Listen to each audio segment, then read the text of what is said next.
Hi everyone, I'm Yasha, and welcome to the 28th episode of Election Scoop. Today we'll be doing the second in the series of state-by-state election predictions, and today we're going to be talking about a state that actually is not part of Canada, it's Alaska, which is part of the US. You learn something new every day. And we will be covering the governor's race and the one House seat. Alaska has one House of Representatives seat, no Senate elections being held this cycle. So, it doesn't happen often, but it happens in Alaska. There is a three-way race for the governorship, and it starts with the incumbent Bill Walker. He's seen as kind of a compromise candidate. He was elected in 2014, but he's kind of waffled, and he has a 29% approval rating, so, not that hot. And he's going up against former state senator Mike Dunleavy, the Republican. He's a traditional conservative, but one thing he has struggled with is this is the first time he's facing any Democratic or really non-Republican opposition. And finally, you have former U.S. Senator Mark Begich, who lost re-election in 2014 by just 3 points. He's actually part of a long-time powerful family in Alaska. He is fairly liberal for the state. He's not he's not in the mold of libertarian Democrats, really, as much as other Democratic politicians in Montana or Wyoming are. And the polling for this race is pretty straightforward. Dunleavy, the Republican, is leading in most polls, which obviously is troubling for the incumbent Walker, a independent who actually has a lot of support from Democrats. His lieutenant governor is a Democrat. But if you look at polling head to head, if you have just Walker versus Dunleavy, Walker wins. And if you have Begich versus Dunleavy, Begich wins.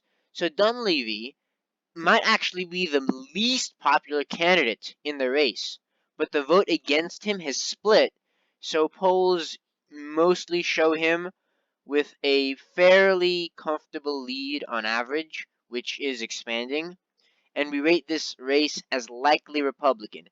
There's a possibility that Walker or even Begich will pull this off, but it doesn't look very likely.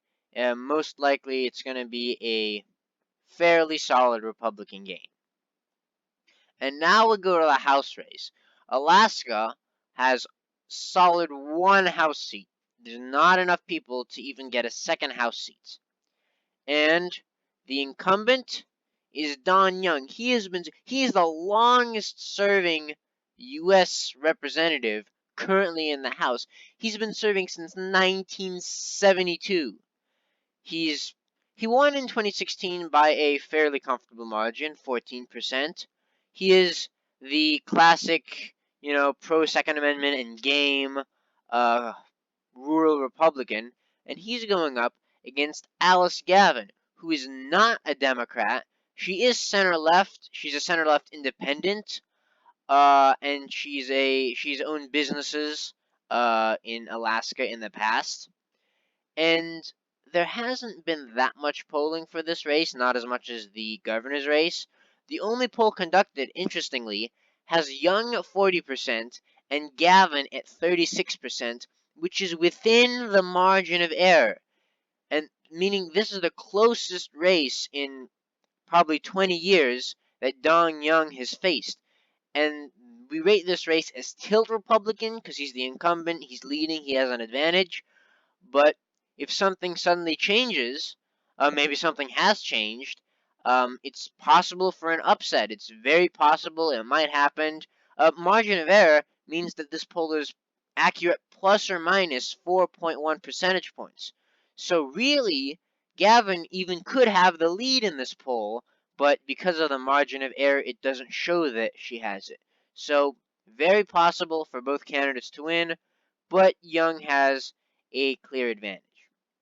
So that's the situation in Alaska. It is a Republican-leaning state, definitely, but it's not as rock-ribbed GOP supporting as some people might think. It's a lot more libertarian, a lot more independent. I mean, independent candidates make up a bigger fraction of the vote in Alaska than basically all other states combined even.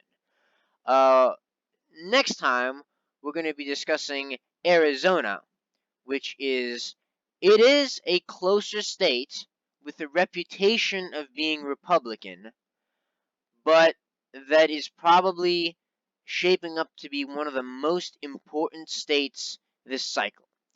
So thanks for watching, and remember, don't forget to vote.